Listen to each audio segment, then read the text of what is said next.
มาเดวันนี้ผมจะพาคุณลงห้วยโต้นเนาะไปความแฮน้ำอ้ายแล้วก็ซึ่งตอนนี้กำลังนึ่งข้าวอยู่เนาะกำลังกินข้าว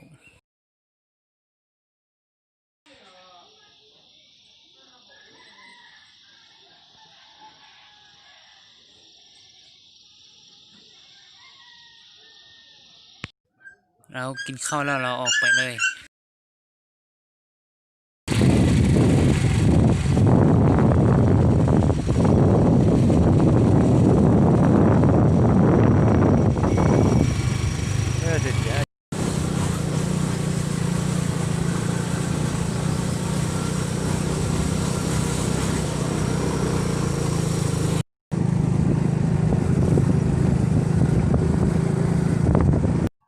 รถเฮาขี่มา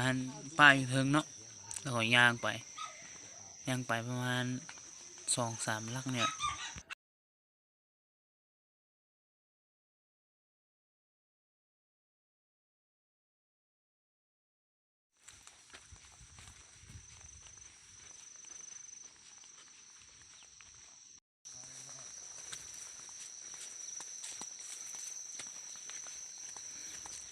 เข้าทางน้อยแล้วเนาะ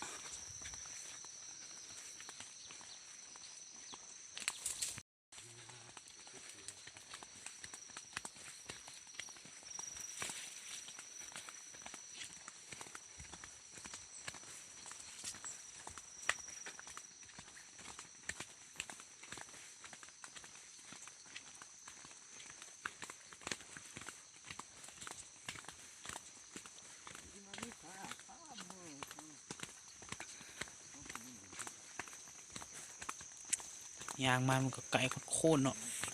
เหลือแตกเลยพอดหายแล้วหายไปผู้ชิคเก้นครอป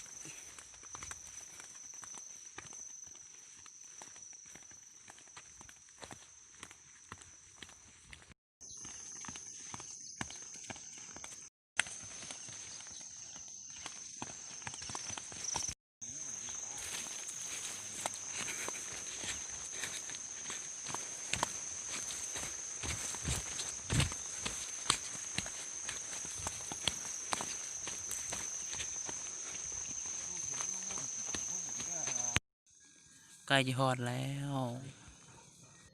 เราต้องแวะไปเอาหน้ากากลืมหน้ากากไว้อยู่บ้าน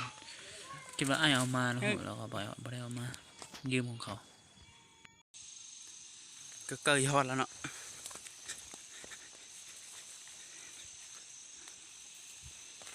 เบิ้งเดินเข้าป่านี่ฉันเดินเข้าป่าโอ้เนาะเอาไม่เนาะ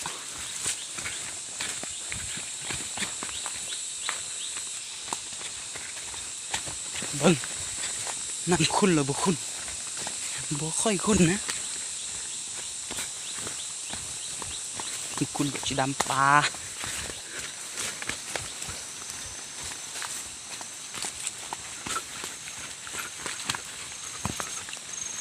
หมดเพลงนี่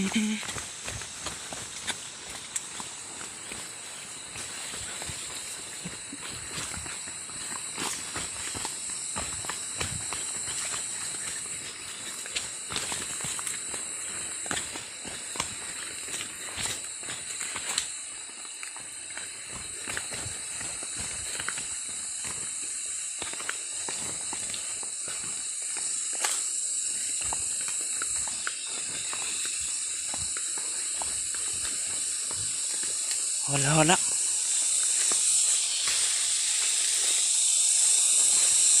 ทางมันก็ลงบ่ได้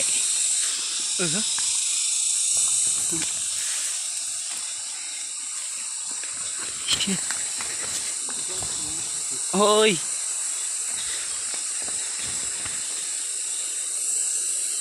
น้ำใสน้ำ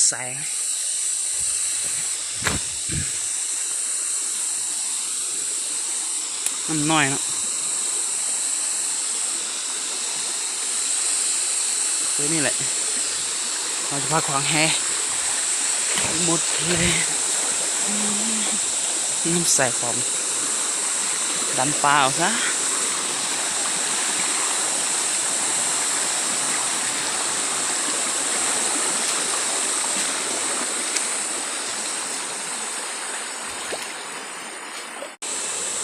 เกียร์เครื่องตั้งกล้องเป็นซี่แหละ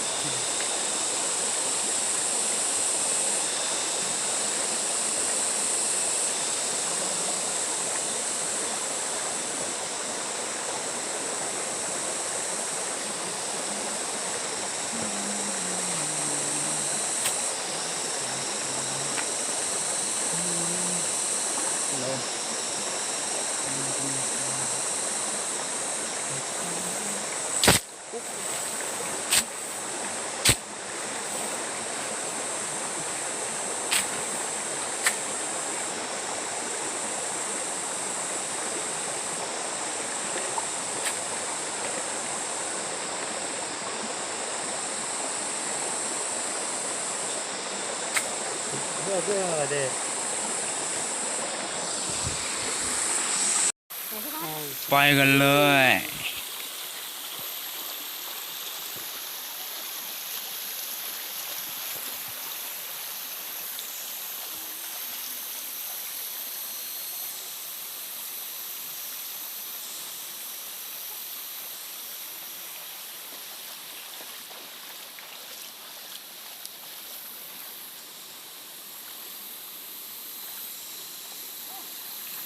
จะได้ไหมเนี่ย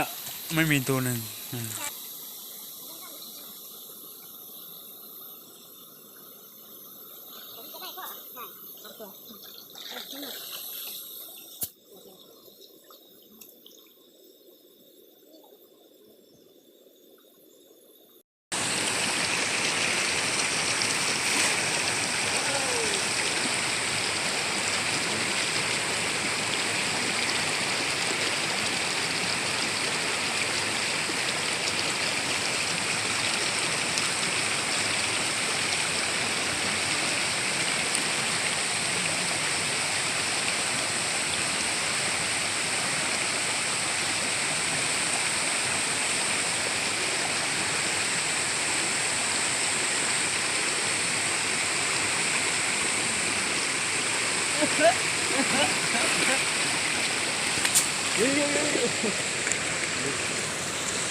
뭐가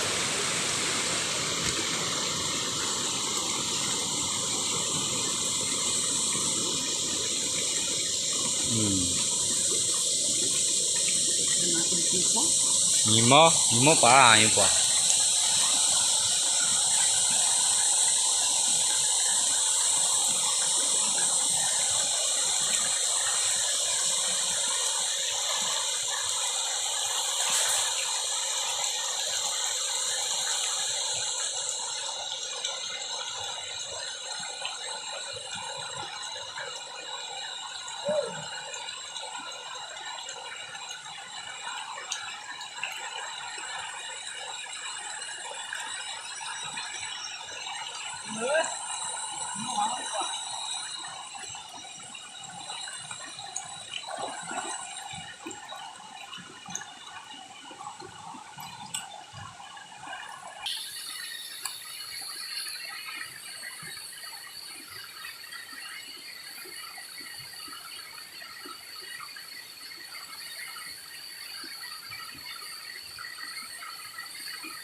มันจะทำอะไรทำไมมันช้าจังวะ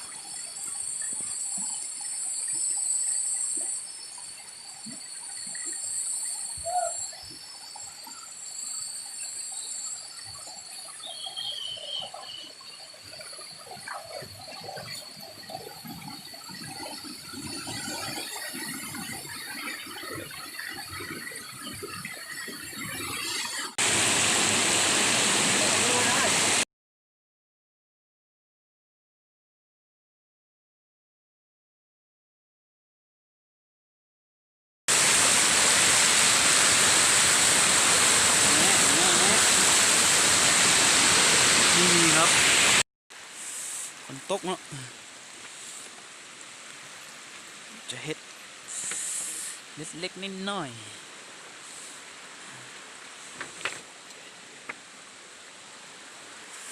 เพื่อที่จะบ่ให้เปียกนะผมว่าอย่างนั้น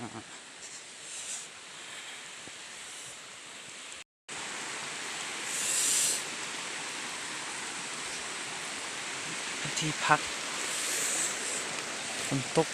เปียกแล้วหมดแล้วกำลังทำงานแน่นสำเร็จกำลังหาทางดังไฟอยู่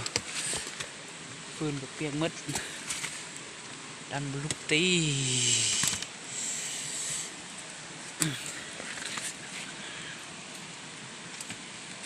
นี่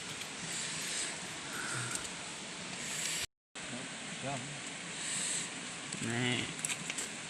ลุกแล้วได้แล้ววันนี้ผมหาทางออกแล้ว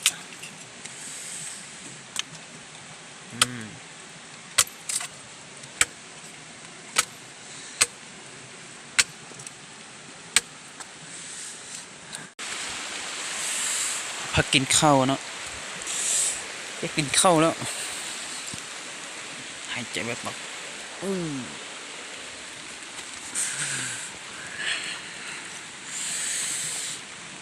ักหัวโล้นเนาะตกอีกบางแน่ปิ้งปลาพอกินข้าวปลาออกแม่จ้ะมันดอกทำบุญเยอะ บ่ทางไทยเลย เป็นเด็กอุ้ยเหรอ มาที่นี่หนู อุ้ยอะไรที่เขียวข้างไหนฮะได้สมัย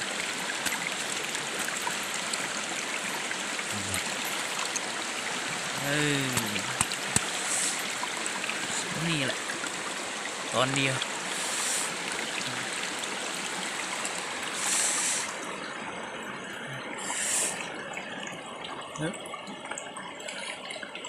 7-8 โมงจนฮอน12-13 โมงน่าจะสำนีพอกินอยู่ปลาเมียงเลือด สีเขียว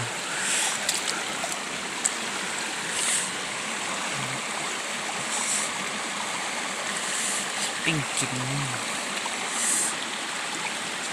อุจาเนาะนี่ก็2 ตัวนี่ก็กำลังจะปิ้งกินเนาะ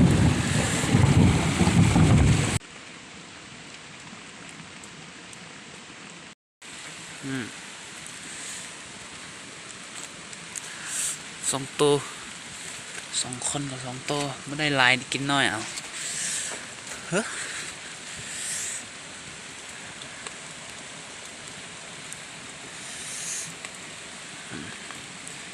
ในใจมันรุ่งร้อ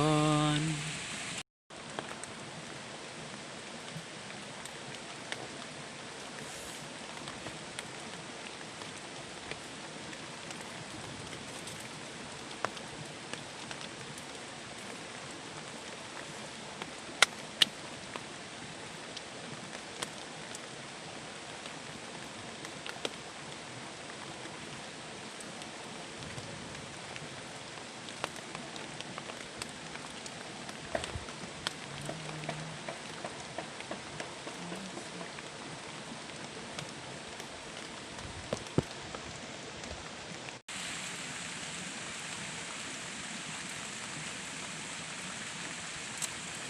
ถ้าปังมือยืนหนู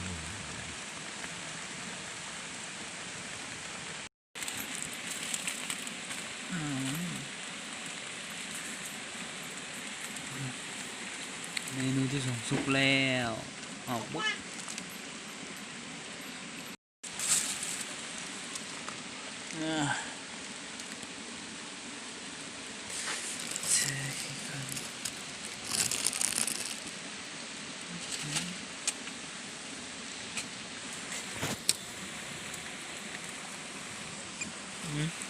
กินกัน อยู่จะตายแล้ว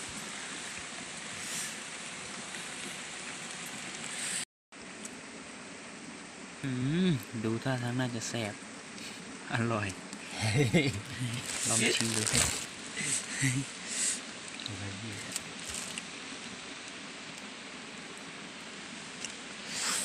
ขอโทษนี่ครับพี่แจม เรื่องมัน ส่วนนี้กำลังจีปนอันละอย่างทิมป้าอยู่ในป่าเนาะมันมีฮิตของจากนี้ฮิตของอาคา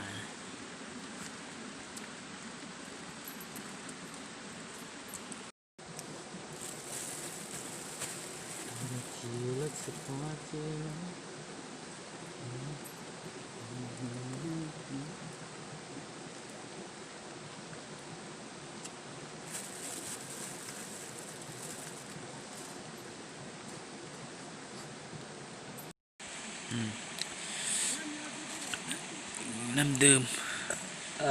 สมุนไพร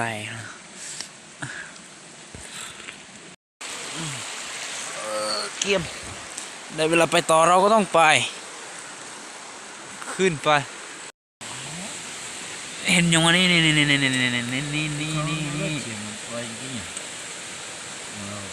อยู่ในไม้ไผ่เนอะนี่แหละต้นโตอย่างวะกระบงซะไว้ใส่กำลองตัวนกกิน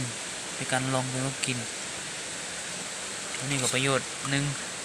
ที่เราจะเอาชีวิตรอดอันแน่แกะออกแล้วตัวพอละถ้าคือป่วยให้ตัวอันนี้มันตัวนั่นน้อยแต่นี่ไม่ใหญ่โอ้หลายตัวเติบหลายเลยนี่เอาไปขายนะ10 ตัวต่อพันกีบเลยมันง่ายนะ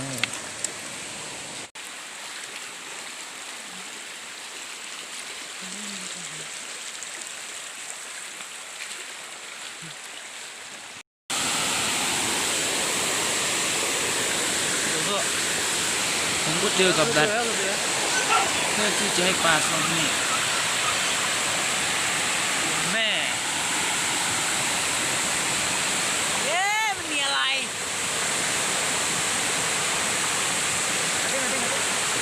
เดี๋ยวเลยอะไรไม่มีเหี้ยอะไรเลยตัดต้มปลา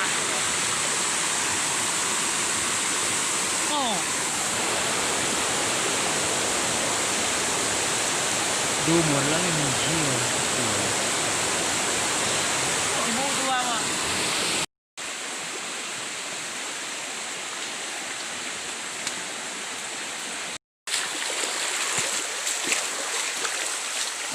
ถึงแล้วบ้านที่จะหาไม่ใช่ถึงแล้วบ้าน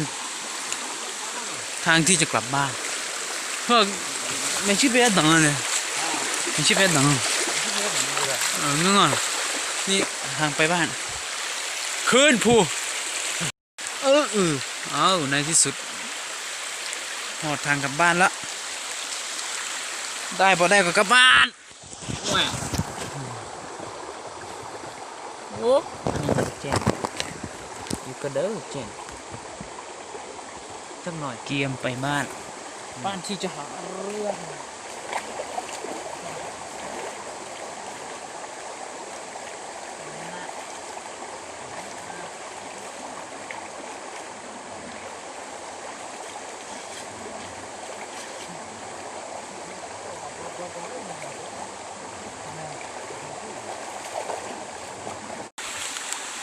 ก็รุ่นนี้รุ่นเดียวไอ้เว้ยถึงแต่ง่ายตัวนี้เต็มแล้วพอยังไงพอเฮลองเปิดบ้างเต็มเกือบจิบเข้าได้เวลาขึ้นภูขึ้นแล้ว เอาแล้วครับเอาบ่ได้หลายก็ได้น้อย นี่นี่2 โล 3 โล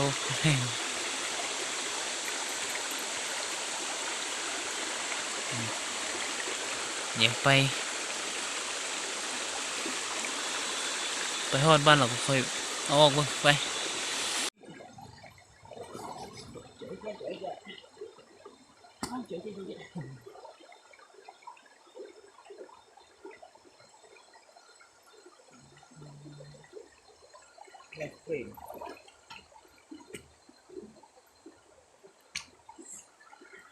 เอาขึ้นบัดนี้ครับตอนนี้แม่มึงไปไหนเนี่ยฮอด3 โมงครึ่งเนี่ย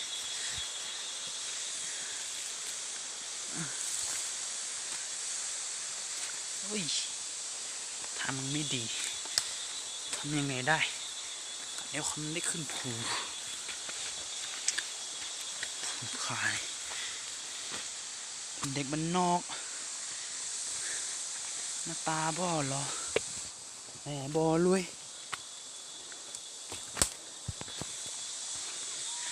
ผู้สาวบ่เลยผู้สาวก็เลยบ่แนมหน้า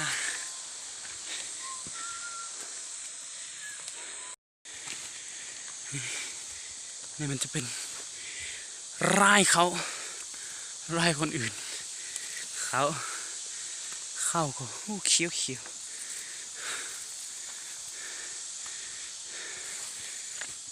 ดอกมันจะออกแล้วเปี้ยวขึ้นมาได้ขึ้นตกมอละเคืองแล้วมือแตกไปอีกตูบให้โอ้เฮ้ยสวัสดีคนป่า คนป่าเนี่ยตากีนี่แหละโอ้ยกลับบ้านมึงอยู่แต่ป่าหนึ่งป่ายังกูมัดอันนี้นะที่สุดก็มาฮอดแล้วแต่บ่แมนบอนจอกรถอ้ายกูไปเอารถแน่นมาแล้ว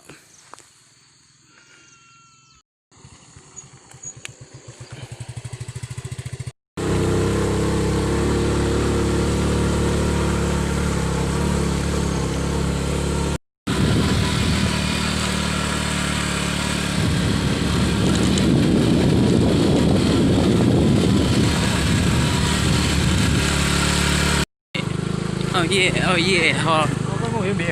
ถึงบ้านละแต่ที่บ้านเนี่ยฝนไม่ตกเชี่ย